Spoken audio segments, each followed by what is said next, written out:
This episode of An Unexpected Podcast is brought to you by James Mottram, Nathan Mueller, Amber Tills. and Troy Jackson. Thank you.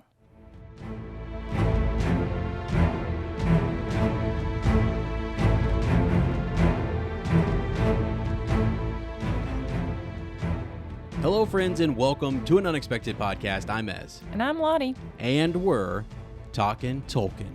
We're coming to you from the North Farthing in the beautiful state of Ohio.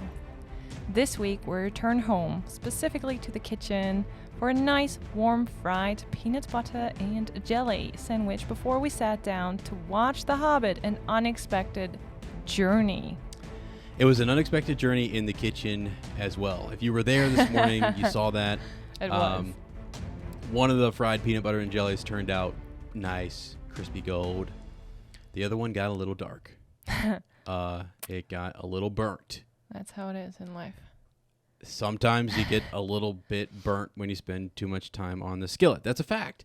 I was the person cooking those peanut butter and jelly sandwiches. And how did I do? Did I do okay? Oh, sweetie, you did a great job. They Are you were sure? so yummy. Yeah. Sure. I've Okay. never had a PB and jelly sandwich, like fried. I had a regular, Mm-hmm. like 10 years ago. But So I was thinking, is peanut butter's nuss butter? Nuss butter? that would be nut butter in general, but Erdnussbutter. Erdnussbutter? Mhm. Erdnussbutter und Erdbeerjelly? Yeah, good, sweetie. Sandwich? Oh my God, that was almost perfect. Oh, okay. Well, that's what I'm, it's okay.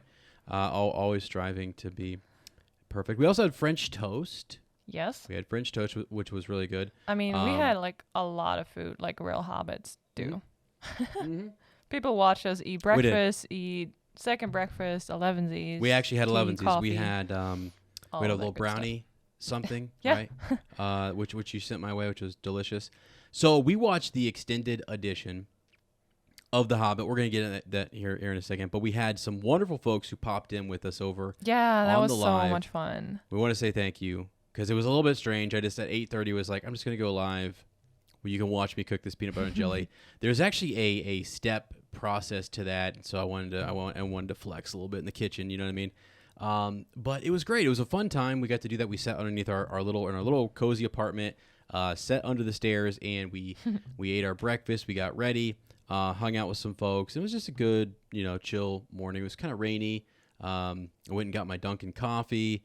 You had mixed up some. What were you? You had Yeah, I know. hazelnut? Yeah, I now mix like normal coffee with decaf, like one scoop of normal and one scoop of decaf, and then the decaf coffee is really good because it has a hazelnut flavor. Got that hazelnut flavor. Oh, hi. Is that Oh. Lane? Sorry about that. He's on the phone here, so we'll have him pop in and say, just hold on a second, buddy. Just wait a bit. But yeah, okay. So it's got that hazelnut flavor. I hear you. Mm-hmm. But decaf and a little mix of the breakfast blend. Yes. Right? Right. Okay. Correct. I like that. It was really good, really yummy. Yeah. So, so it was just a really nice, kind of fun, chill morning, and it's been a bit rainy. We went for a walk earlier. You and I went on the path. We went for a walk after we watched the film. We went and did that. Took a bit of a break. We just had some nice food as well. We had some nice tacos, which was great. So I'm feeling really good. Yeah. Feeling really inspired. Something I want to mention before we get started in all of this. We just watched a TED Talk. Mm-hmm. That was actually Let's go. really motivational. And I just want to say something to some folks out there because it's fresh on my mind. I'm thinking about it. Like a few years back, Ez had some negative people in his life.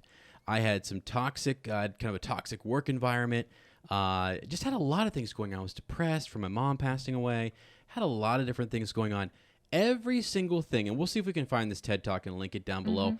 Well, I say every single thing. I mean, whatever. Most of the things that were said in this.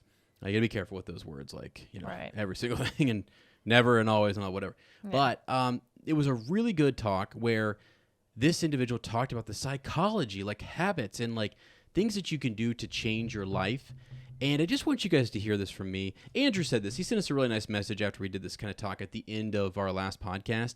And I don't know. I've always wanted to hype people and get people hyped. And this guy said something that I've thought about and I truly believe. I think everyone is the star to their own movie, their own show, their own life, you know? Yeah. And I want people to go get the most out of it. And I don't know. This talk was so good, and I think it articulates it better than a lot of people can. I mean, I'm going to try to here for a bit, just to encourage you to like go out there, look at your like self-evaluate, look at the habits, look at things you need to change. Go out there and try to be, you know, the best version of yourself. Yeah. Like you can do it. It is possible. I was in a miserable spot, and I just started looking at like things that I was doing wrong, like negative energy that was in my life, and I just kicked it out, and I did it day by day, and blah, blah, blah, blah, whatever. I'm not going to go into a huge, long talk about it. I just wanted to say, while I was fired up about it, we literally just minutes ago listened to it. I came over here, methodically started just setting up the podcast, been thinking about it. I've been thinking about what I want to do after the show, moving forward with the show, with my own life. And I want you guys to be like pumped and inspired and whatever you're doing. I mean, we've got people who listen who are like serving in the military, working in an office job, or you're a school teacher, you're a kid going to school, whatever it might be. There's a lot of different people listening out there. And I don't know, there's something, I just feel so much better about the fact that we have like a fellowship, people who showed up in the morning and wanted to hang out with us, and they wanted to kind of be around and just have a fun, positive atmosphere to chill out with in the morning. And a lot of people were working and they had other things going on. But yeah, and they still made the time. Yeah, they still made just to pop in. And some people, again, were busy, and then they have you can't like be at your job on your phone, like popping in for a thing, you know. But I mean, it's just like I kind of gave up a couple years back on the idea of doing what everyone else thought was cool. And being involved in the things you're traditionally supposed to be involved in, and like settling for other things that weren't me. You know what I mean? So like if Lord of the Rings is your thing, like Lane and I talk, I mean, I don't know, like we're always talking about different fandoms. We're weaving sports into the podcast and movie references and just whatever. Just be yourself. And then go out and find people who are passionate and like positive and want to be kind of, I don't know, in that same whatever. Like, and then also I can look across the street and see people who are totally into sports or whatever it might be or something else and say, that's awesome. You know, they're in their thing. Some people, including my wife, loves Pokemon. Okay. It's like their thing, right? They play it on the regular, like surround yourself with Pikachu. If that makes you happy, I think it's great. So I don't know. I just wanted to say that because I'm feeling it. And sometimes on this podcast, I've always felt like just say what you feel. And, it's always been a podcast that's about emotion and feeling and just sort of, like a fellowship, you know, and just so it's cool. Anyway. Wow. That was my rant. That was a great pep talk. Well, it was more just me stumbling through emotions and things that I was feeling and stuff like that. But like, I don't know. I get these moments where I just get so pumped and I can't actually articulate it very well. So we will leave a link for you guys. I disagree. So you can go, well, like, I don't know. I get so hyped, sweetie. I'm just like, you know, I get all over the place. But before we go any further, and I meant to do this out the gate, how are you? Because I would have sit over here, and I also want people to know too. I know I just asked you the question. I'm taking it right back. But like, the reason that I did all of that is also because I am sitting across from one of the most positive people I've ever met. I mean, you are literally have changed my life. You're extremely kind, positive, energetic, like just a good person. And it just feels so good to sit across. Like you're a soulmate. Sweetie. And I love you. And I just want to say that, okay? Thank you. So, because you're the best person I know. And I want people to like get that. I don't know. Gosh. Anyway. How do I follow that up? I can just give it right back to you because that's how I feel about you too.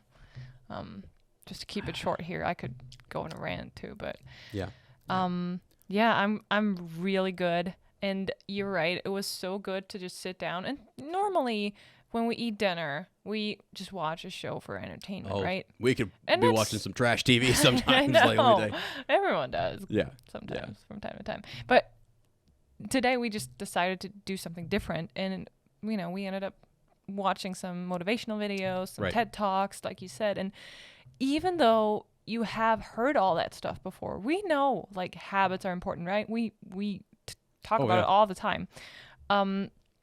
But hearing it again and again and again, and just another person putting it into different words or just giving you a different example, it just helps over and over again to surround yourself by that kind of energy and you know, like he said, 90% of the time we run on autopilot, like 90 to 95% of the time.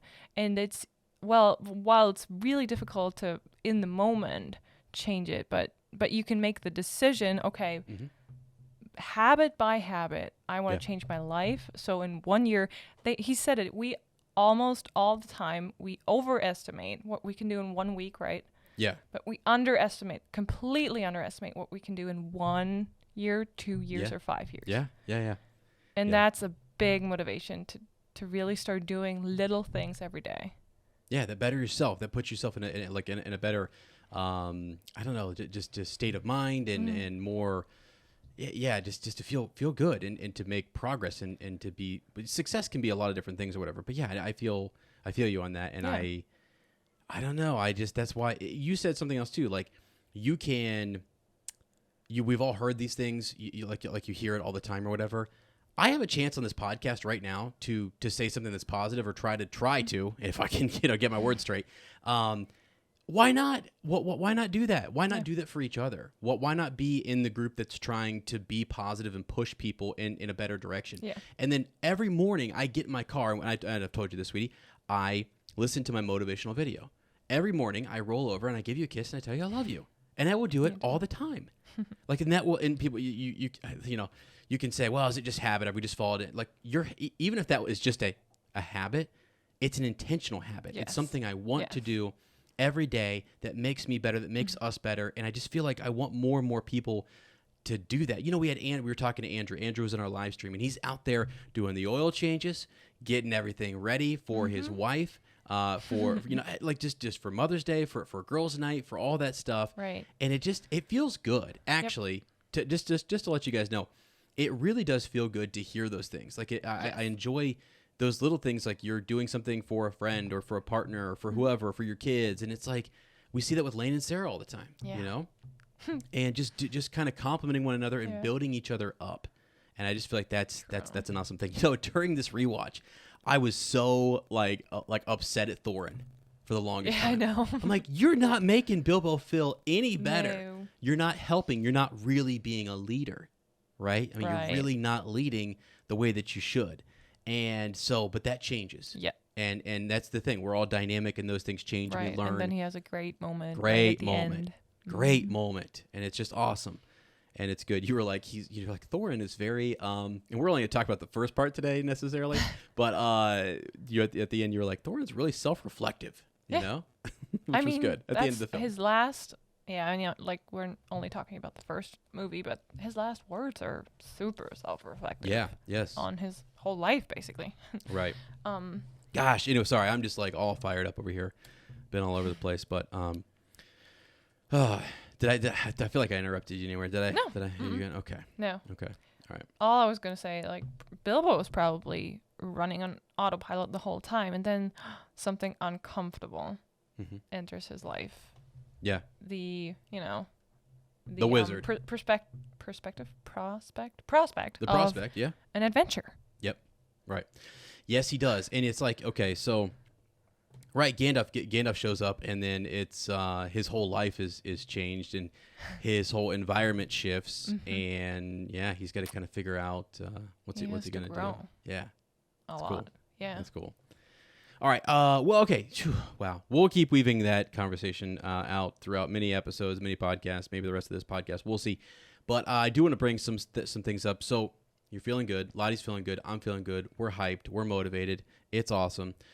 We did do our watch today of An Unexpected Journey. This is May 7th, I think, right when we're recording. Right? I think so. What is today? The Desolation of Smaug will be on May 21st. We had folks in there asking, like, when's the next one? And also, just to clarify, we can't show the film on YouTube. Some people were asking us if we could, and they'll take it down and they'll stop us. So it doesn't necessarily work that way. So we are live on Instagram, on Twitter, over on our YouTube channel, which we're 20 subs away, by the way, from getting over 1,000. So if you guys want to help us out there, every single one of you counts. It matters, and you're great, and we love you, and it's awesome. So help us out. Go subscribe. Thanks. How would I find you on YouTube if I was looking for you? I see. You would just go and that's a great question. You are such, what a setup. You would just type in an unexpected podcast. That's it. Okay. An unexpected podcast were the first thing that comes up in the search. You could also type in Up Talkin' Tolkien. That'll get you there. You can even click the link down in the description of the episode you're listening to, and our YouTube channel is right there, and you can go subscribe. Be great. Awesome. Okay. Awesome. Cool. I'll do that right now. Okay, thanks. Because earlier we figured out I have not. Yeah, mid-watch, we found out that Lottie wasn't subscribed, and I was like, are you kidding me right now? Like, we're 20 away, and we just need every single one. It was funny. So, yeah, next one will be Desolation of Smaug. That'll be May 21st. And then Battle of the Five Armies is June 4th. Fellowship of the Ring will be June 18th. And then the Two Towers, July 9th. Return of the King will be July 23rd. And all along the way here, we're also going to be kind of watching and monitoring any of that Second Age news or things that are going to be coming out. We'll see if we get another trailer. Perhaps we'll get another trailer. We know we have Comic-Cons coming up and various things. So it won't be long. I mean... Yeah. In about a month, let's see. We're only like, 4 months away? 4 or 5 months away? Something like that. So we've got May, June, July, August. So like 4. Yeah. You know? September. So, yeah. Cool. Goodness. All right. Awesome. Let me think here. Anything else I'm missing? I see you typing away over there. Am I doing, We're not really, we don't have any more like show news. Oh, relevant. but we do have a couple big questions. Oh, okay. Yeah. Some big questions. So not necessarily show news. Again, Lane is in charge of the whole dropping Eves. He always kept me informed. I have done a few searches myself. Every once in a while I dabble in the old search arena in the news and try to find something. Not nearly as good at it as he is. And right now it's just probably, also it's really dry. There's just not a whole lot out there. The only thing that I've really seen is some stuff that's negative, and I really don't want to bring all that negative energy in on the podcast. I'm just not a fan of that, so I'm just gonna keep it aside. So some people just have some gripes about what they're doing with the Second Age show, and it is what it is. My big question though was, are they going to do something like bring in Glorfindel? Are they going to bring in the Blue Wizards? Are they going to bring in what are the cool characters that they're going to bring in? And the more and more, I know you were. Yeah. People were happy. You were representing. Big time. Glorfindel. We actually just a fun aside. So the things that you guys might miss, and I just want to fill people in on some of the excitement that we had during our rewatch. Lottie went to the bathroom, and I don't know if you heard me say this, but when you went to the bathroom, I said, guys, every time in this house that you go number 2, you yell out, Glorfindel! And it just was our code word for, she's, okay, going to the bathroom right now. And I did. Did you hear me? I know you did. I know. And I was like, that's hilarious. So people thought that was kind of funny. Anyway, so yeah, fun times during. So you think he might show up in the show? I think he could. I think he actually could show up, and I think it would be really cool. That would be awesome. Mm-hmm. He is sent back, sweetie. Okay? Glorfindel did such things in Gondolin during the First Age, laid down his life in such a way that Manwë and others and the Valar thought that everything that he had done was so worthy. So he was such a, I don't know, like his act, that selfless act, was worthy, and like he was someone who could actually stand and help the other elves against Sauron. So he was sent back for that purpose, to go back and to aid them against the second Dark Lord. So pretty awesome. I feel like they should do something with him. And he just has such a cool backstory, and he's a cool character. I know a lot of people like him, and it's just like, let's go. In The Lord of the Rings, he was just running out there trying to find Frodo and company and Aragorn and stuff. But yeah, I feel like you could do a lot more with him in this show if you wanted to. Yeah. Okay, Yes. help me again. Is Glorfindel one of Galadriel's elves, or Elrond's group, or? Well, he's with Elrond in Rivendell in the Lord of the Rings series. Yeah, okay. And that's where we see him in that book series first. Yep. Okay. As to, and someone else can maybe send me a message on this, as to whether or not which group of elves he's technically with, if there was another, because they're divided into a couple different families and different groups, and those who stayed, those who went to Valinor, and all those different things. I'm not exactly sure. So that'd be kind of cool to look into. So I've actually wanted to do a video. I've been doing some shorts over on our YouTube channel, and I've been thinking about doing one on Glorfindel because I myself want to go back and really learn a lot. And Galadriel and all of them, which would just be awesome. Yeah. So anyways, I'm going to save some of my ideas there. I almost went down a whole thing. The Blue Wizards, though, is the other thing. Like and this was brought up today in the movie. Mm-hmm. Like they're asking about the Blue Wizards, and Gandalf just says, I don't really. When Gandalf can say, I don't really know, or I don't really remember, and they're like in his order, I feel like I can say like, there's some stuff in the first and second age that I'm like, I don't really know, right? Yeah. So if Gandalf can say that, I can say it. All right. True. But he just didn't know. But I feel like they do have names, by the way, and they do have a bit of a story, so it'd be cool to see if they show up. I don't know. Yeah. They say they're taking some liberties with this show, so I kind of feel like if they want to, why not take liberties and do something really cool and show us more wizards and Glorfindel? Like, I don't know. Just what I'm thinking. Anyway, all right. Yeah. Anything else? Anything else that you're? You mean about the show news, or? I just see. Sometimes I see. Sometimes you have questions. I see the wheel spinning, and I'm wondering if I'm just rolling, too quick. No. Okay. No, not at all. Okay. No. No, if you want, we can dive right into the movie if you want. Yeah. So let's do this. We're gonna dive right in. I am going to pull the movie up real quick, and then we're gonna kind of click through and tell you guys. We're only going through the first part today, just sort of a big discussion. Have you, sweetie? Have you seen the extended version before today? No, I have not. And this was also my first rewatch of the film, and also the first time I watched it after I read the book. Yeah. Okay. So awesome. Yeah.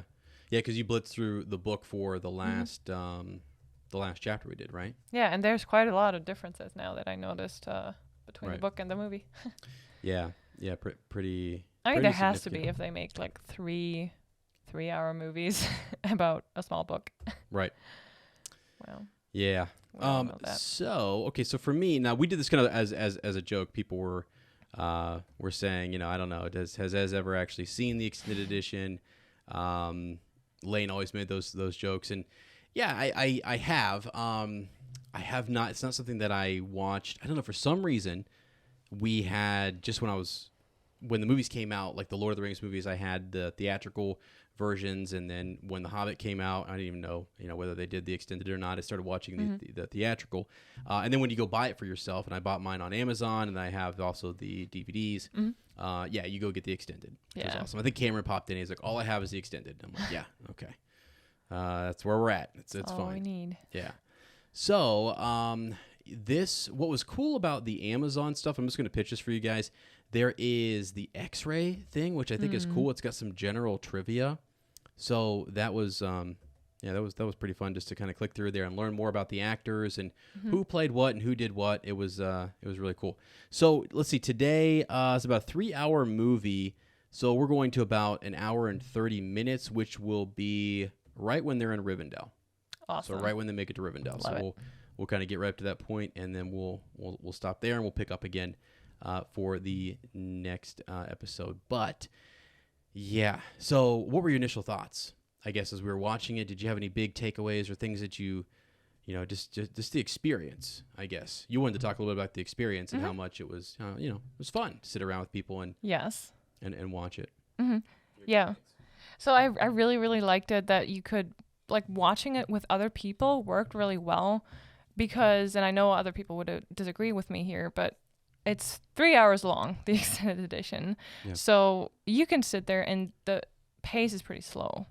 So you can really talk to other people about what's going on and, what they think about the scene without missing a whole lot, which I like. Yeah. So that was a good experience. And the visuals I know some scenes look a little bit almost like a computer game, but other scenes in return look amazing. So I think that's where it really does, they did a really good job, just I don't want to compare them to the Lord of the Rings movies, but the scenes and like when they're surrounded by mountains, when they're in Rivendell, when they're even at the beginning when they're in Hobbiton. Right. I could spend hours in Hobbiton just watching what the people do. And I think you said it's an extra scene where we see Bilbo interact, like little Bilbo as a kid interacting with Gandalf. That was so cute. And just in general, I can see you grinning because we have a theory, which you will probably talk about in a little bit. I would actually rather for you to share the theory. I mean, No.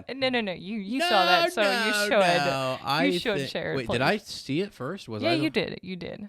Yeah. Really? Okay. Yeah. Before you share it, though, Okay. I just wanted to say the beginning is really, really good where they tell the story of Smaug and the dwarves and everything. So I like that because it's different than the book. Okay. It's different than the book. Full disclosure here. I'm sweating profusely. Probably because I've had like literally just 2 drinks of Anytime that I start this podcast with Lottie, a couple things happen, right? So Ez is just it's just me. Like a lot of this, like you're very new to podcasting, and so I just ramble. So sometimes I have to figure out when to put the gas pedal, like to press it. This is all going somewhere. This is that moment. I'm sorry. This is that moment where Lane would be like, Ez is drowning. He's absolutely drowning right now, and literally when. The more it goes on, I hope you guys are watching the video version because I'm just sweating profusely over here. I feel like do you want me to open a window? I've lost control. Oh my gosh. Anyway, so what happens is I don't know when to either take my foot off the gas pedal and let you talk and elaborate and stuff. And then when you do, can you say smog for me real quick? Smaug. Say it. Smog. I don't know, guys. When I have not, there's been very few times where I've heard, I don't think I've ever heard my wife say smog. So it also gets me hot and bothered when she says stuff like that. So then I let her talk, and it's just like, okay, hold on. So it's this double effect of like, I'm over here trying to make sure I'm running everything. I'm looking at my Galadriel, and she's talking about smog, and it's just. It's twofold, and sorry, I just wanted to share with you guys because we've already had to edit that very scene or this very moment of the podcast once. We've already edited that out, and we were doing. Do you know what happened earlier? By the way, this happened. So we about 4 or 5 minutes ago in the podcast, we had to edit something out where I thought you had said something or whatever, but the reason I fell apart initially was because you said smog. And I don't know if you caught it. You saw me grinning and stuff. I had no idea. You said it, and I couldn't help myself. Well, how do you say it? You're saying it fine. It is the fact that you're saying it. What? It would be like, I don't know. I sitting down with you and having a real deep conversation about things like the Arkenstone, smog. We talked about Glorfindel. You were wearing my Glorfindel shirt earlier. Like, I know the guys. I know there are people out there going, I get it, Ez. I understand what's happening right now. You're talking with your wife, and she's talking about your stuff, and you're like, have you ever seen those TikToks where like the boyfriend or the husband comes in, and he tells like his wife or his girlfriend, he's like, do you want to go to Target today? And they freak out, right? They have that moment like, what? Are you serious? Yeah, you can buy anything you want. What? Anything I want at Target today. Yes. Oh, okay. We'll even stop at Dunkin' and get you your favorite coffee. That's what's happening to me right now when you're talking about smog, and we have theories about Gandalf and Belladonna Took and things like that. So I'm just having a moment, and that's all I wanted to say. Oh, and you it's have just that a good same joy. I'm at Target right now, drinking my coffee, talking, getting your favorite stuff. Getting my favorite stuff right now. It's just pretty awesome. Oh. Woo! Okay, glad I got that out of the system. So now people can understand why I'm so jittery over here. All right. Does that ever happen with Lane? That he says something the first time and you... Yeah, okay, you know what? Okay. There are moments where Lane will say something and we're in the reread. And you guys have heard them for the past like 4 years. So how long we've been doing this podcast. You have heard those moments where Lane will read a line and he'll be like, he'll pause for a second for like a dramatic moment, or he'll be like,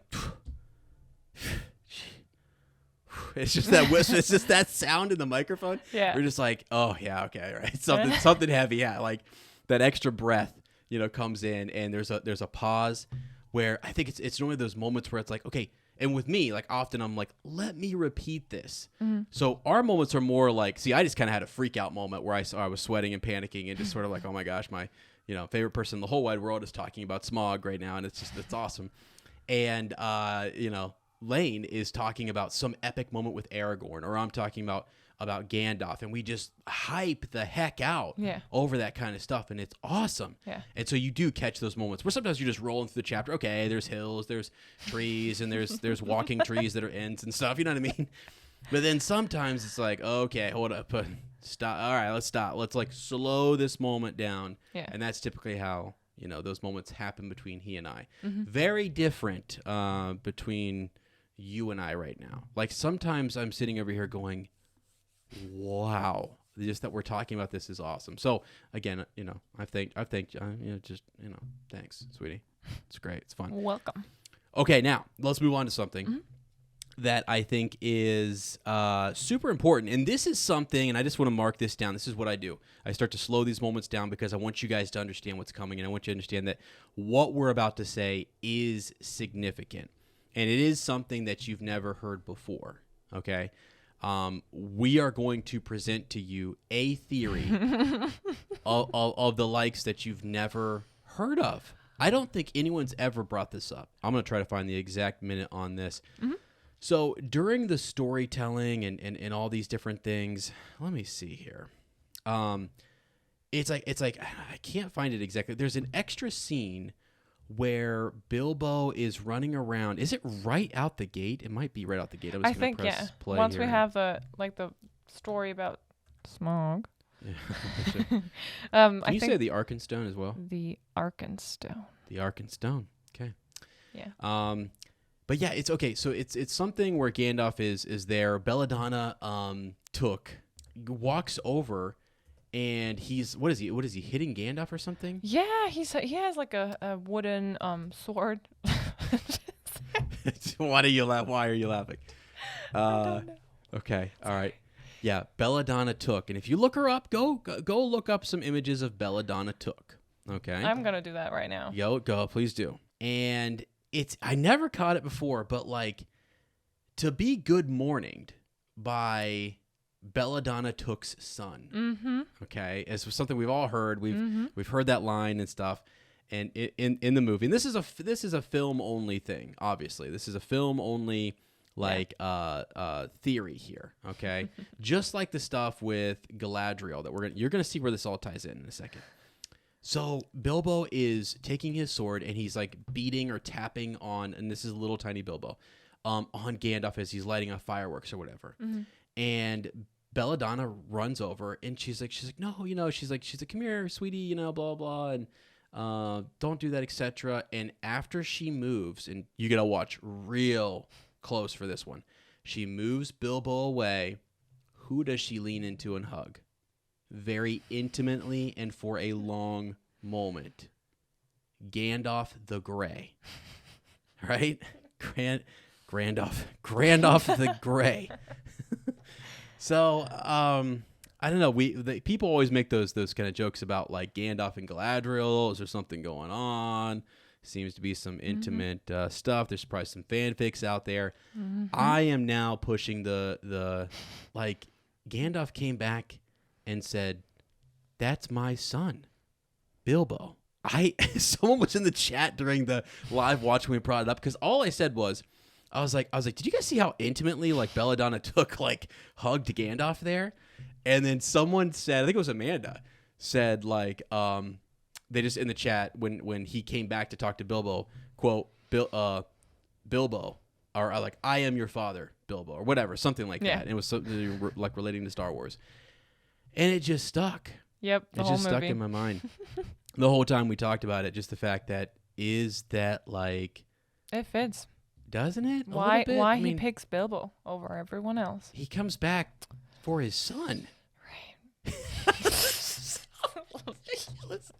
I mean, he and Belladonna, because we have stories in Middle Earth where Maiar or which is what Gandalf is. He's an Astari. He's a wizard. But like we have situations where other spirits have come over and they have been with elves and stuff. So anyway, it's wild. And I remember it was right at the end of this movie when Gandalf says that he's never been happier to see someone in his life. I know. And I look at you and you look at me and I was like, it's his son. It's his son. That's why. Like That he proves is just he cares so. And then Galadriel. It was the moment too where Galadriel's like, why the halfling? And we're like, his son. It's his son. That's why. Like, why Bilbo? I mean, I don't know. It just all seemed to kind of fit. So we wanted to share that with you guys. Don't know if you ever caught it before. Don't know if you think I'm totally lying about this or if I'm just making this up or if we're pulling a whole lot out of nothing. But it was an extended cut where she leans over. Gandalf's not necessarily even in the screen, but who else was she hugging there? Okay. Anyway. Bilbo sorry. the Grey. Bilbo the Grey. Yeah. It went on for a while in the live chat, and that's sort of why it stuck with me. It's just people thought it was funny, and I can't really unsee it now. So, yeah. He had so much respect for Belladonna. Right. And He did. And it seemed like, this is what my son has turned into? It's just like, what? He doesn't even recognize his father. You don't even recognize your old man? It's like, what? All right, sorry. That's a bit ridiculous. It's a little bit tinfoil. I apologize. No, it's canon. Sort of, but it's canon. It did happen in the extended edition. So there's that. All right. Yeah, so that was one of our bigger things we wanted to talk about. What else here? Let's move on. Oh, I think, what is your favorite moment? And I think we're all going to have the same one. What is, I'm putting you on the spot here. I can go first if you want. Mm-hmm. Your favorite moment for an unexpected journey. I can go first if you want. Yeah, if you need you go help. first. Not that I want to guide you into the right decision here. I have a few, but you go. You go ahead. You want me to go first? Hmm? Far over the misty mountain. Right? That is the best. It's the best. To me, that's the best. I just love that moment so much. They're at Bag Inn, and you're in there, and you're getting told the story. Mm-hmm. It's just great. It's great in the book, and it just totally, wraps you into the story. Who are these individuals showing up? This unexpected party, this unexpected journey that we're going to go on, and it's just awesome to hear them singing. They did it so well in the film, and I love it. I think it's one of the things that really, it just makes the Hobbits. Well, like without that, I don't really know that I like this movie a whole lot. It's just that you got to have something in the beginning that just really, like, that story is great. The Lonely Mountain, Erebor, everything that happened, Thrain, the whole 9 yards. Mm-hmm. And then you go back to the Shire, and also the way they framed it, and using Bilbo and Frodo to tell that story out the gate was genius. Yes. The beginning is so good. I think what I like about the Lord of the Rings series, the reason I get through Two Towers and Return of the King is because the Fellowship was so good that I want to see this out to the end. Yeah. And then along the way, there are highs. There's not very many lows, but there's a lot of highs. And so you just sort of stick it out. So like this, for me, in the beginning of this movie, it's one of the best. It's got to be in the top. It's just a top moment in all of any Lord of the Rings thing that's been made. I think it's great. I agree. Okay. So I'm not a huge fan of the big fighting scenes. Sorry, I don't know. That's how many times did I cover your eyes? Not very many, not in this movie. But like 5 or 6. Okay. No, but I really like them. Like you said, the beginning, especially when they're just in Bilbo's house, and they just you just get to see what's on his shelves, on the walls, on the floor. I just love that. Like they could film, 10 minutes. They probably did, but a long time just in his little hobbit hole. And I couldn't pick one scene out of that, just in general, all the interactions, even him and Gandalf, just them talking in the living room, different room than the dwarves, when everything calms down a little bit. I don't know, just that feeling to be in his house with everyone else and to see all the different details. That was one of my favorite. And I'm going to drop a second one. Whoa. I just think there's a third one too. So this is a very What a rule breaker. Go ahead. and I agree with you that the beginning makes the movie so good. Yeah. And the second really good moment is when we talked about it during the movie when Bilbo walks around Rivendell just on his own, just And that was kind of an extra scene too. Yeah. So some of these things are cool because we're talking about extra scenes. We watched the extended edition, and you're right. Like there's these moments where he's just there's no dialogue. He's just walking by. Yeah. Right. Looking around. Sees the broken sword. Right. He walks by. He goes to different places, and yeah, that's cool. That was really cool. Because you are one of those people who could just sort of, you don't need all the song and the glamour and you just want to walk around and just be present, just see the sights and take it in, sit, enjoy a moment. And that seems like that's what Bilbo was doing, which was cool, really neat. Because I don't think that, you don't really feel like the dwarves appreciated that moment, really. They were just, they very much were disrespectful, by the way. I want to say that. They were.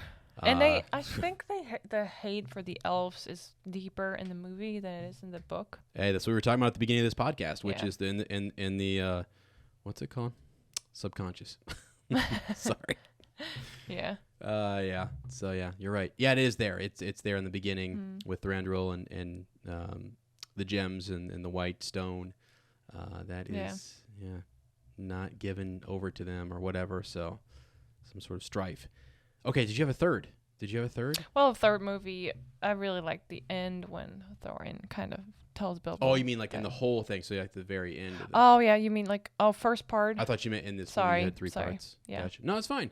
That's also fair. So that's one of your at the very end. Yeah, I might say that in the next part because that's part 2 of the movie. But oh, that's fine. No, I meant the whole. I thought you meant the entire trilogy. The very end. Sorry. Yeah. Okay.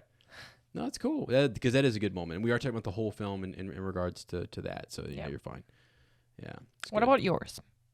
Yeah, so that first one is really good. Like I said, with the song and them kind of, there's a lot of pipe smoke going on in that room, and so just some really good singing, and it's just like thinking. I guess what it is, what I like about that scene so much, is it does remind me and what I don't know, like just high school, college, with friends, over at Lane's, many a times with you, just once the day is over, and it's evening time, the busyness of it is done, and the pipes are out, everyone's relaxed, sitting down, and you're just sort of reminiscing and enjoying stuff. What? I want to smell what's going on. What's going on? Sorry, I'm just really giggly. It's okay. Bear with me. I will bear with you, and I don't want anyone. What I'm worried about is anyone interpreting these laughs to go in a different direction than maybe. And I think I'm interpreting that one the right way. Like I said, when the day is over and we're all just sitting around relaxing, because it does make me think. To try to get us back on a serious line here. You're fine. Can you do the bow where you bow into the microphone? I'll try. Yeah, just go ahead and do that real quick. Yeah, there you go. Don't know if you guys saw it last episode. Lottie totally clanked the microphone. No, but it reminds me of like once Lane and I were done recording. I'll just give you this example. We something devilish is in your mind. I hope you guys are watching the video version. I have no idea what's going on across the table from me right now. I was just gonna say we went out and had like a smoke, and we just sat around the fire. Little ass and little Lane. Yeah. Just us. I mean, chilling. In Hobbit years, you were probably still pipsqueaks. Yes, we were. Yeah, and we are, kind of. Smoking your little pipe. Sorry. Smoking our pipes. Good God. I can't believe we've already mentioned the word fanfic in this episode, so I'm not going to put 2 and 2 together, but let's... I'm sorry. What the heck? Yeah, I'm not, sweetie. You know how this is. I only make 1 cut per episode. Oh so my gosh. anyway, I like that part for that reason. This happened in Orlando. By the way, go check out our podcast, Shell Cottage Radio, where we discuss Fantastic Beast and all those sorts of nerdy things.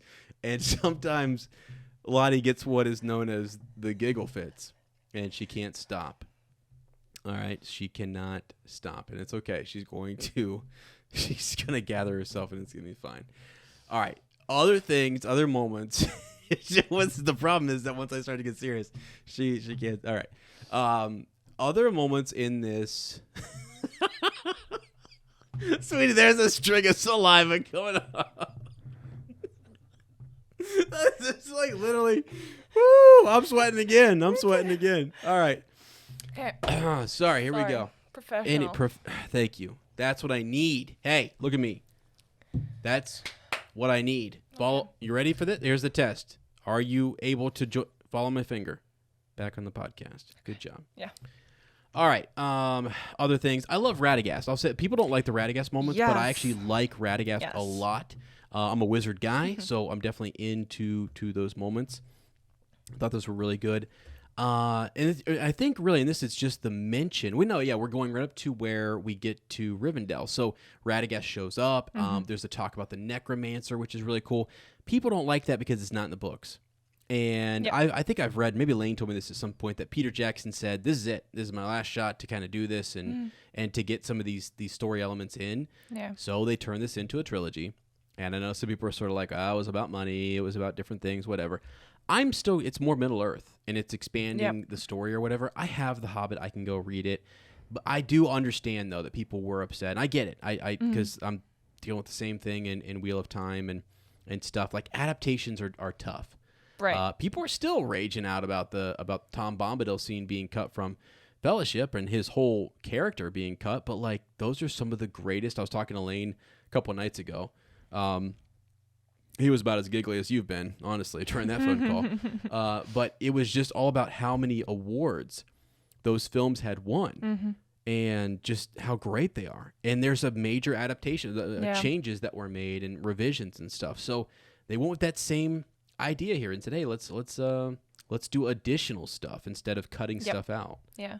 So, yeah. Yeah. Yeah, and like you said, you go either way and people are going to complain. And the thing about oh my goodness, Tom Bombadil. There you go. I just thought the cool thing is it's not taken away from your imagination. You can still imagine Tom and Goldberry the way you want to and the way they look in your head, because that's true. That's true. And actually, even in the film, you can imagine that they stopped over there and that we just kind of skipped past that part and and everything. So yeah, it's just one. Like, I know I would love to see it, but still, there's one positive aspect. Yeah, it's still, you know, kind of a mystical. I like that. That's the theme. We're trying to find those focus on the positive, right? Yeah. So for me, the positive was that I got to see Radagast, and I thought Sylvester McCoy, that being there, that was cool. So a couple things. Let me actually. Oh shoot, I think I've already lost it here. I meant to go over some of these things in the X-ray. So some of you guys who don't have the X-ray, it's just like general trivia stuff that I did not know. That was interesting.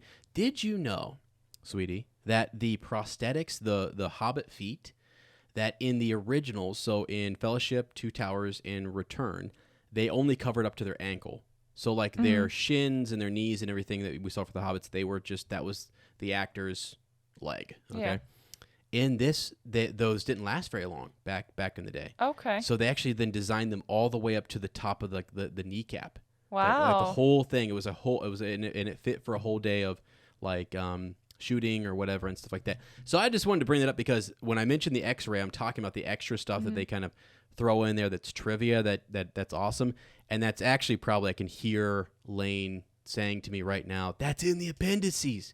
Why don't you go watch the appendices? And I still have not. And I've seen bits and pieces of them, and I will go do it. I need to. One day, we just got to make it a goal this summer to sit down and watch all of them. So for me right now, and I know I'll really like those, really watching the appendices because I like this X-ray feature. I love this the idea of getting a little bit of tidbits of trivia here and there. Yeah, that is amazing that they did that. And shout out to the costume designers. I mean, we're spoiled by the Lord of the Rings movies, but they still did such a good job in those movies too. Right. So I don't know, just give them some credit. Yeah. And yeah. I did also like that they include Radagast because he's a very cool character. He's very different, and most of the wizards even say, like, they think he's not as powerful as them, especially Saruman. Yeah. But again, you underestimate the power of nature first. That's what Tolkien does all the time, right? He talks about nature. Yeah. And Radagast is in tune with nature and with the plants, the animals. He even has, I don't know if that's just a movie thing, but something is growing on the side of his like face, like almost like a tree trunk. I don't know. Well, did you know? You know what that is exactly? So what is it? He actually has birds. That crusty white stuff on his face. Yeah. That's actually bird poop.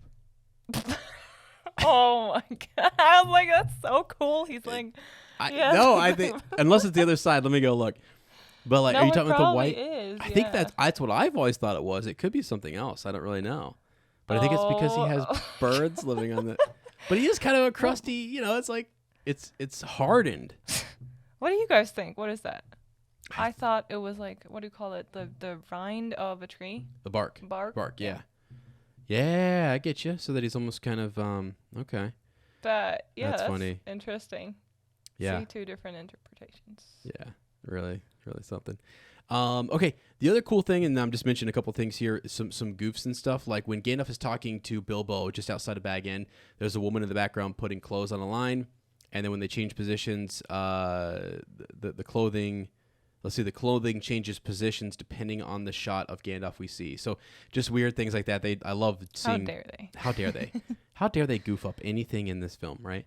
But seeing those are cool because I don't always catch those. A lot of people catch those things, and I don't catch those really good eyes. Some people have good eyes, and they go back and they watch movies like that and try to find all the mess ups. Yeah. Something else that was cool. Let's see. Oh my gosh! Remember when Bomber catches the egg in his mouth? Oh yeah, we have to try that. I was gonna say, didn't you agree to catch a couple hard-boiled eggs in your mouth? Yes. Yeah. Why? Let's try that. Lottie thinks that, so she's very proud of the skill that she has, and I'm not gonna. I know I'm with the right person because I think it was like our second conversation ever.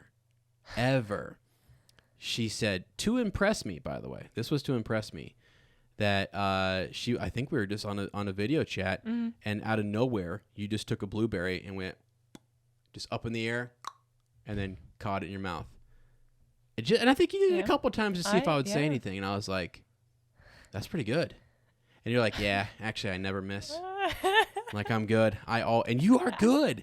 You are really good at it. The most fun part is when you throw it. Like you stand across the room and you throw the blueberry. You have to throw, at a good height. Yeah, I get some arc on it. Yes. Yeah. But I'll probably be able to catch it. Oh, I don't think I've ever tossed it in your general direction and you haven't been able to catch it. Yeah, the most fun. It's actually easier when it's not coming right at me, but it's like you gotta a little bit off. To find it. Yeah. It's crazy. Uh-huh. It's crazy. Guys, during the episode, Bomber was they were tossing those hard-boiled eggs, and she's like, pretty sure I can do that. I'm like, okay, let's stop bragging. You know what I mean? So, anyways, they said immediately before Beaufort throws the egg to Bomber in Bag End, Philly is sitting to Bomber's left. When he catches it, Ori is sitting there. Little goofs. Things that I would not have noticed. So I just wanted to point those out to you guys. Let me see if I can find any other more. Oh, the other thing that I thought was interesting is the trolls. I did not realize that the trolls were played by some of the dwarves. Like they're just voice actors. And I think we said in watching it, that's the same thing they did in the animated film as well. That some of the cast members just did double voices. They did, they're voice actors. And actually, that makes more sense because they all were voice acting in the animated. But this one, we had some who could kind of do different voices, and they did that for the trolls. The actors just sat around a fire one night with the producers, and they were like, I could do a troll. And they were this is my troll voice. And the producers were was that your troll voice earlier? I don't know. I don't. Do you want me to try? What's a female troll sound like? I'm probably not that different from. Oh my gosh, what was that? That was pretty good. That was pretty I good. don't know what that was. That was good. No, you said that. I don't even know how you. I have a lot of respect for people who can do voices and who can do voice acting, because you have to like channel a certain thing and then like remember what you did and how you did it. So I think I was showing you the Fievel Goes West thing. The what's his name? Wiley Burp or whatever. You know, you're like, the dog. give him a lazy eye. And somebody like sent us an email. They're like, wow, that's totally the whatever his name is, the voice actor. It's hard to do. Yeah. It's hard to like, channel. Like Lane does a lot of like he can shift in and out of voices pretty well. Yeah. Which is cool. Lane, and you accents. need to come back. You need to come back. Yeah. Voices here. So that's what people come and listen for. They just want your voices, okay? But really, he can also do a lot of accents too, which is pretty cool. Oh, that's cool. Yeah, and I think too, like, so he spent a lot of time in New Zealand. So I think when you spend time around people, you get used to that. I agree. Right? Yeah. Yeah, it's like me being around your mother. You know, how do you speak? Like now I know how to do it. Right? Right? How? Ezra, please tell me what have you learned? In what do you call in Deutsch? Not Deutsch? bad. Is that right? Yeah, Deutsch. Yeah. Okay. Not bad, sweetie. Wow. Yeah, I have to really get into her. Just hearing her talk, it's funny. Okay, let me think here. Yes, moving on here with some more of our X-ray stuff, things that were interesting. So this is first movie in Peter Jackson's Middle Earth franchise not to be nominated for Best Picture Oscar. And this was some of the critiques. So this is again just general trivia out the side here. I'm not pulling this. This is like Amazon's telling me what's up here. You didn't get an Oscar this time. Wow. How dare you? Your movie is terrible then. How dare you? I think they were trying different things, and stuff. So that is what it is. So another, let's see, cool. There's so much time as I'm clicking through this where they're in for I think 45 minutes in the Shire. In the start of this. I mean, obviously you have the storytelling and things like that, but like they're in there for a long time. I really like that. That's why I like the beginning so much. Right? Yeah, it's like once they get going, it's like, okay, the trolls are one thing. And then when we get to the goblins, oh my gosh. Okay. I don't know where you got that from. I can go back to the recording and find it. So in our recording, the Goblin King shows up. And Lottie is sitting next to me, and she's like, hello. Yeah. And I was like, what? Never seen such a beautiful person before. He was singing, and she was like, yes, keep singing. Like, you were so into it. I have no idea. Cameron, everyone witnessed it, and they were like, dude, I don't know what's up. Like, I don't know.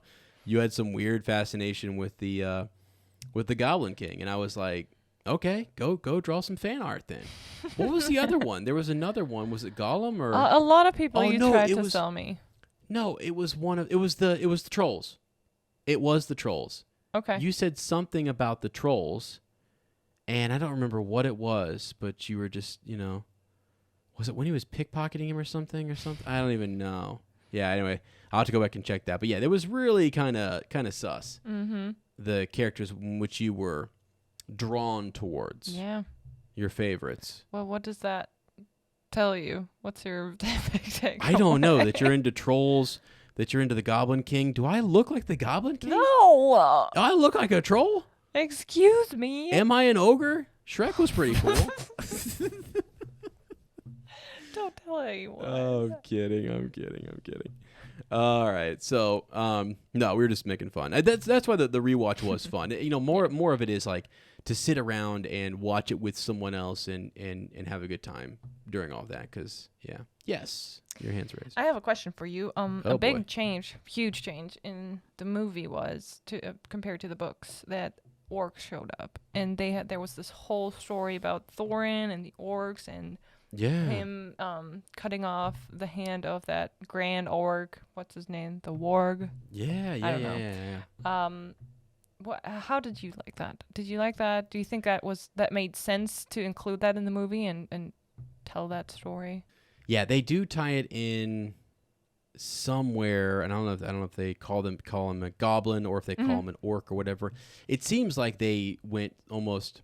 Well, no, they definitely showed us goblins and they showed us orcs. Yeah. But like it seemed like they were in the book when they took some of the names and stuff like that was interchangeable maybe or something. I have to go back and check. But yeah, I don't know. I was okay with it. Again, I thought it was interesting to hear more about the lore on the lost rings, like the dwarven rings, and then how Thrain like mattered and why it mattered who that was, who the king was there, and then sort of how Thorin had descended, and that was kind of neat, and that he had an adversary out there. So I think all that stuff I think is I don't know exactly where it's pulled from. It is pulled from somewhere. They didn't just like make it up necessarily, but it wasn't in the. You're right. It's not in the Hobbit. Yeah. Okay. Yeah. So different.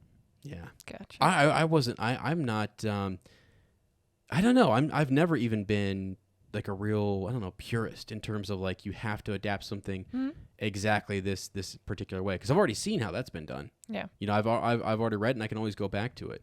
I do want to see things come to life, and so I get that people want to see certain things come to life, and it's just like, oh, do we need these additional things, and are they forced, and are they just for money and all that kind of stuff or whatever is a whole nother thing. But I don't know. It was interesting to me.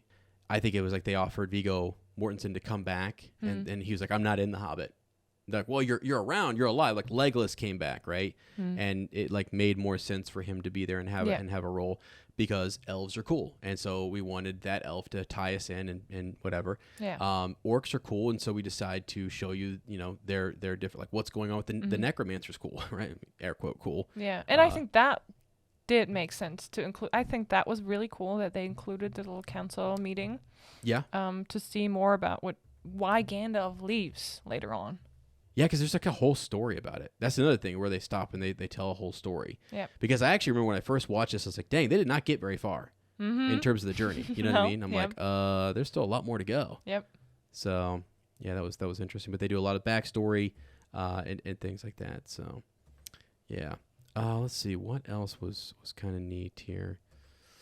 Oh, there were some things about the. Can you hear that? Yeah. Was that you? What did you hear? Oh, just a phone vibrating. What did you mean? What did you mean? Oh, I might have to keep that in. I was gonna cut it out, but that was not a phone vibrating. That was my stomach. Wait, really? No, that was a phone. So yeah, I don't even know how to come out of the break. That was the first double bathroom break in the history of this podcast. Seriously? At the same time. At the exact same. Well, we weren't really. I mean, sorry. You know what I'm saying? Yeah. Okay. That's so funny. Just want you to know. Is it all? First time. So you never go to the bathroom? Is that what you're saying? Normally, I just carry on, and Lane just goes, and I just try to keep the podcast running. Pull veteran move, but this time it wasn't possible. So. Okay. Yeah. Yeah. I really think. Any other parts of this that kind of, because I actually started talking a little bit about the Goblin King, and I think I went a bit too far. We were only going to go into Rivendell, Yeah. so we'll save, because there's more to talk about with the riddles and Gollum and all that kind of stuff.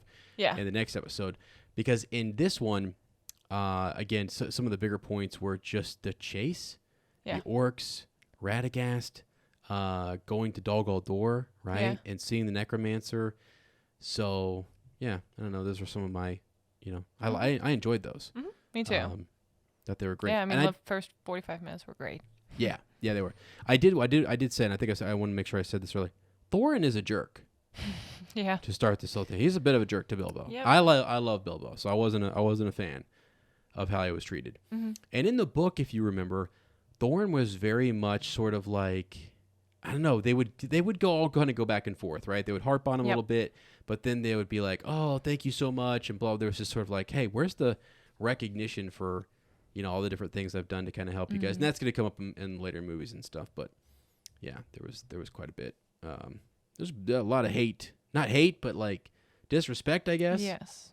Coming Bilbo's way. Right. Wasn't a huge fan of that. Yeah. So, other things you like though, sweetie? Anything other things you like. Who do you like? Do you like Radagast's staff better, or do you like Gandalf's staff better?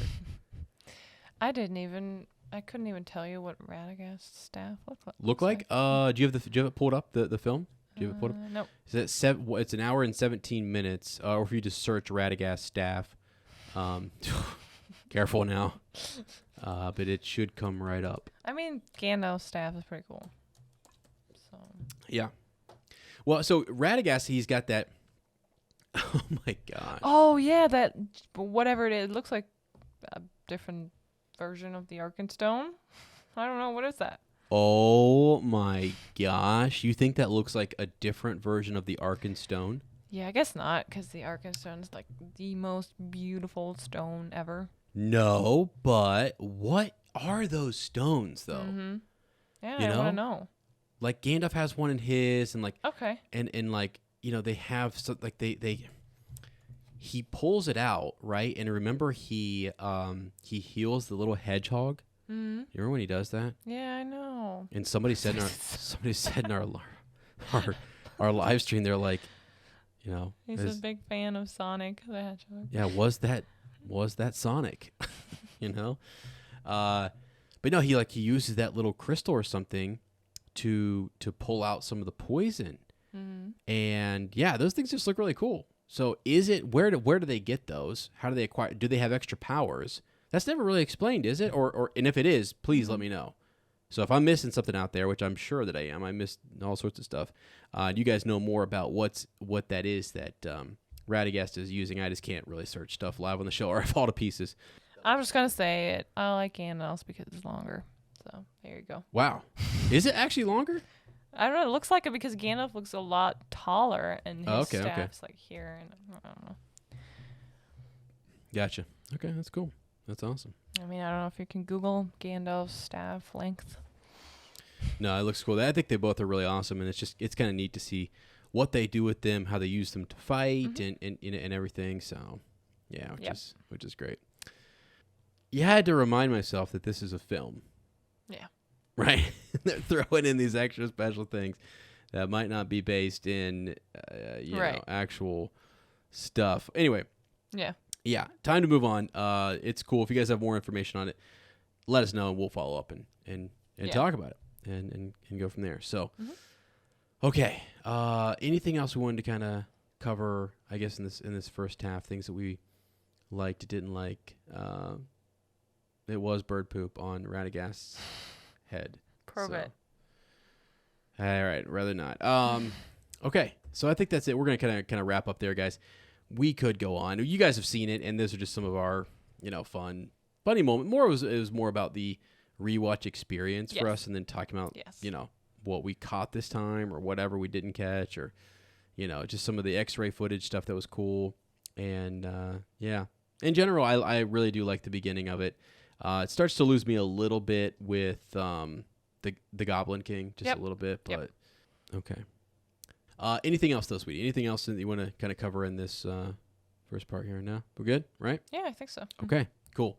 So yeah, that was part one. We'll come back with part two and carry on with the discussion. But time to dive into our Tolkien stories. Luke Del Cantero with a story here. Sent this in. I think this came in on Facebook. So remember, you guys can still send these in. Trying to check through all the Instagram, Facebook stuff, but you can send this into anunexpectedpod@gmail.com. So hey guys, want to start. I just started on the Fellowship of the Ring, so I'm not sure if you still want to hear I got into Lord of the Rings, but I guess I'll let you guys know anyway.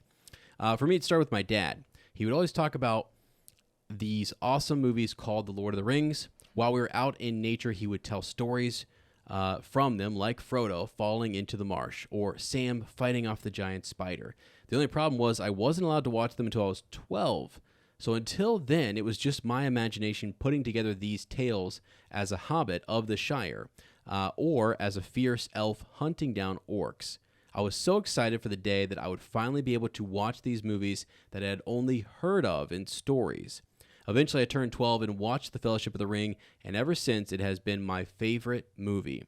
The amount of joy, comfort, excitement, and inspiration that Lord of the Rings has provided me with is unmeasurable. And it has undoubtedly shaped the person that I am today. I know it sounds dramatic, but Lord of the Rings has always been there in hard times, reminding me of the beauty and excitement that can be found in this life.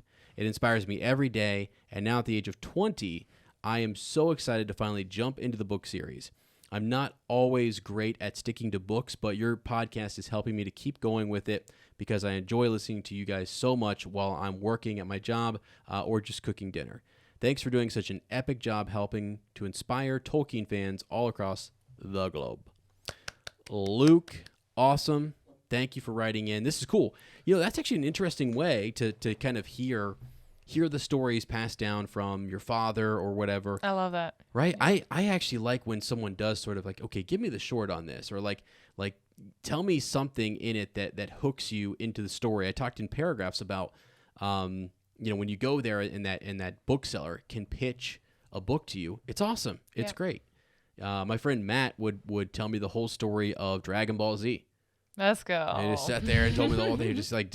He would just start and just go. And I'm like, when you're excited about something, then you can tell a good story. Yeah, that's good. Right? Like shout out to your dad, Luke. That's awesome that he was able to do that to really like show you the world, even though you weren't allowed to watch the movies yet, but like show you the world, like how he perceived the world of Tolkien. Right. Yeah. And see that in everyday things out in nature. So that's awesome. Yeah. And I also get why, like when he says, I'm not always great at sticking to books, and it's a hard book to read. But I had a feeling with, especially The Fellowship, once you got over a certain point, it was amazing. Yeah. You have to read to a certain number of pages until you really that's how it was for me. So yeah, I think it's also fun too, just to get a recap and did I miss anything, or am I it's sort of an experience to do a read along. And so I'm so glad people still enjoy doing that aspect of the podcast and just picking up with that chapter and saying, okay, I read it. Now let me stop for a second. Good job. Read chapter 1. Let's go listen to somebody talk about it. And then right, and it helps you to understand or see things you have missed, or things like that. So that's really cool. Yeah. And also I like how parents pass it on to their kids, stories that inspired them. Right. And that is so awesome that the same story inspired you too. Yeah, because a lot of times too, like in talking to my mom or even me sharing a story with her, you and I talking about stories that we like, fandoms that we like, and sharing this back and forth. There's something about that then when I go jump into, like when I went to the Avatar, The Last Airbender, well, now I enjoy that because it's like you enjoyed it. You pitched it to me. It was something that I can relate back and I can kind of connect with you on. So that's really cool. And I think that person or those people who introduce you to something too, they also matter if you care about them. If it's your father, your friend, or a significant other, whoever it is, it adds another layer that's really cool, Yeah. So yeah, that's great, Luke. Thanks. Okay, we also have another one here from Kyle Gallimore, coming to us from Vancouver, Washington. So here we go. Layden and Ezra, I became a fan only about a week ago, and I am now on episode 23. This was not too long ago, actually, by the way. So sometimes I reach back and pull out like an old story, and then I also find some that just come in. So this is actually pretty recent for Kyle. Let's see. So this is The Great River, Lord of the Rings, Fellowship of the Ring. I love you guys, your lighthearted discussions and intriguing thoughts on Tolkien's works. I already feel like you guys are close buds of mine. Thank you very much. I hope you're willing to read my story, and I wouldn't mind if you shared it on the podcast. Here it is. So I was first exposed to Tolkien when my parents divorced in the early 2000s. I was visiting my mom at her apartment. She was off at work, and I got to spend the day with myself. So like most 10 to 12-year-olds, I spent my day watching TV. The Fellowship of the Ring was airing live at the same time, so I watched it for the first time, but with commercials. I remember feeling so wide-eyed at the magical world of Middle-earth, and this was truly something that I've never experienced before. I remember vividly the first time seeing Bilbo's face turn nasty as he reached for the ring around Frodo's neck, right? I think I screamed. The other part that I'll never forget was seeing Galadriel reveal herself as a powerful blue elf queen in her power and glory, right? I was so scared I had to close my eyes and my heart pounded like drums in the deep. And finally, I remember the sheer disappointment and surprise at the end when we watched Sam and Frodo walk down the rocky hills of Mordor, realizing that the story was not over. Sometime later, as I got older, I eventually felt a deep desire to confide with a good friend of mine named Dominic about my parents' divorce and the tremendous pain and sorrow it caused. I'll never forget bursting into tears as I told him what was going on. And he stayed the whole night up with me, and we just talked. And I realized what a true friend and companion was. At the time, I was about 19, and he was in his 30s. I'll never forget the next day. He handed me one of the keys to his house, and told me that his house was my home. That evening, he took me out and bought me a pair of slippers, a toothbrush, and a carrot cake. He literally welcomed me into his home and adopted me. I was welcome to come over anytime, as often as I wanted. And for a great many days, I pretty much would stay the night at his house. I would meet up with him on his lunch break sometimes, and when he would introduce me to his coworkers, he would refer to me as, quote, his son. It meant so much to me, and I had never truly felt such love and acceptance from anyone, not even my own father. He cheated on my mom many times and abandoned us, 3 kids, after a manic bipolar disorder got worse and literally left us all to fend for ourselves. You're probably wondering where Lord of the Rings comes into play here. Well, for a long time before I eventually got married, I would spend most of my time at Dominic's house, and I would often watch The Fellowship of the Ring with his son, Aaron, who I was also very close with. I remember the hobbits in the Shire being so merry, feeling like I was personally invited to Bilbo's birthday party. It really felt like home. So as I would relish in the warmth of my friend's home and tried to cope with my parents' divorce, I also found tremendous peace and joy in the Shire. To this day, and 8 years of marriage, I still cherish the heroic deeds of my amazing father figure and friend Dominic, who I might compare to Aragorn or Sam. He became the hero of my story and became a true friend when I needed one most. I felt like Frodo when the eagles swooped down to save him from the fires of Mount Doom. Thank you for your patience and willingness to hear my story. Wow. Wow. You know, it is very...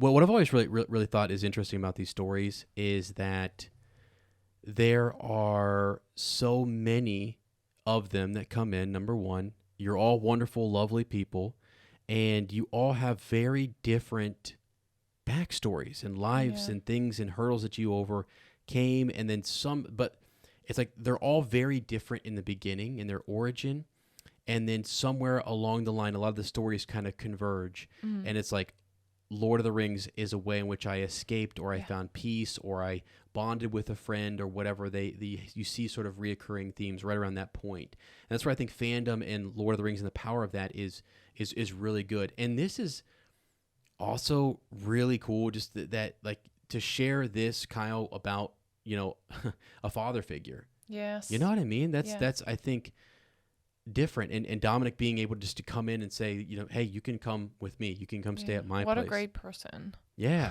I think that takes a lot. Yes.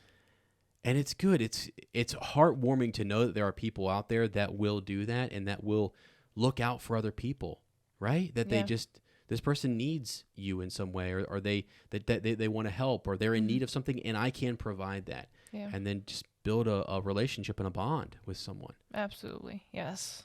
And I think we all do this. Everyone, does this. We think about ourselves. We think about our life, our walk, and when you stop and you listen to someone else's story, it causes you to, I don't know, like just think about so many other things and how our lives can go so many different ways. Yeah. Right? It's just, And the things that went wrong in your past, they don't define you. You have the power to react to them.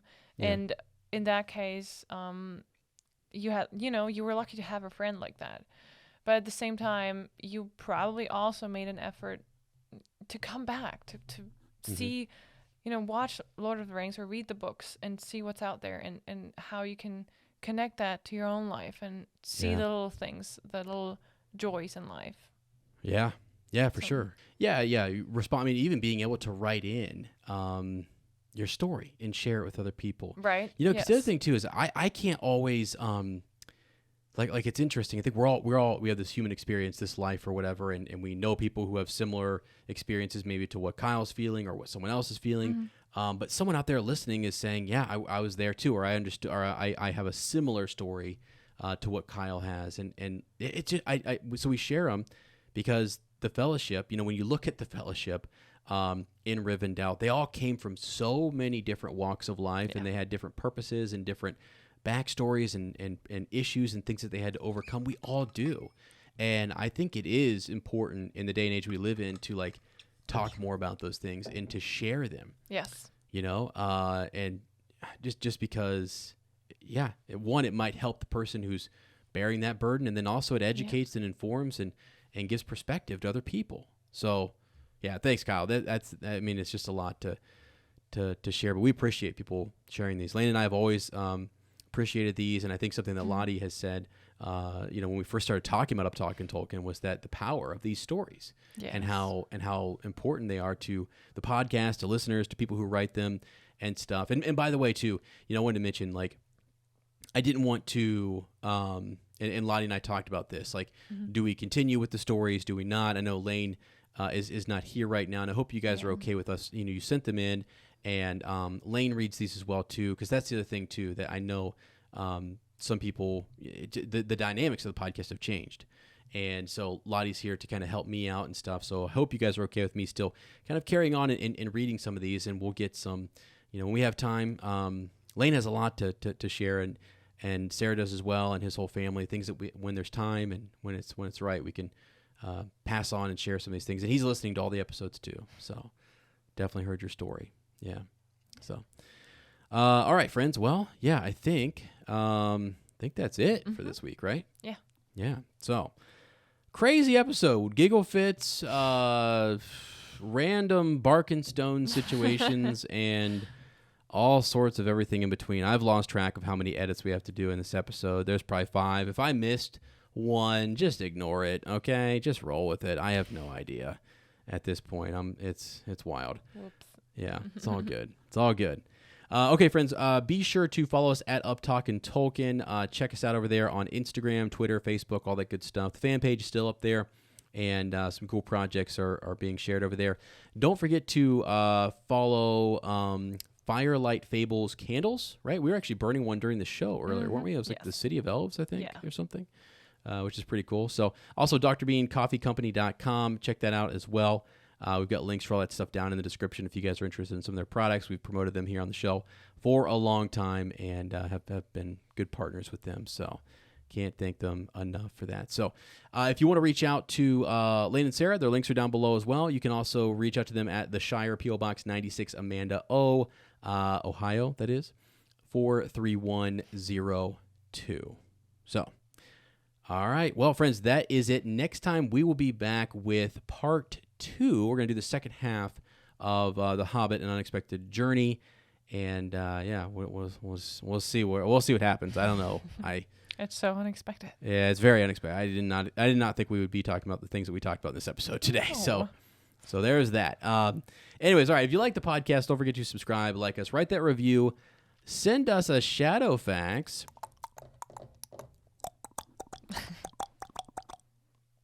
Okay, not the whistle. Just the galloping. Oh, we can do the whistle. Oh no! I just think that's kind of funny that you went to. Yeah, like Shadowfax. Yeah, it's cool. Just galloping fast. Yeah. All right. I always do the wind.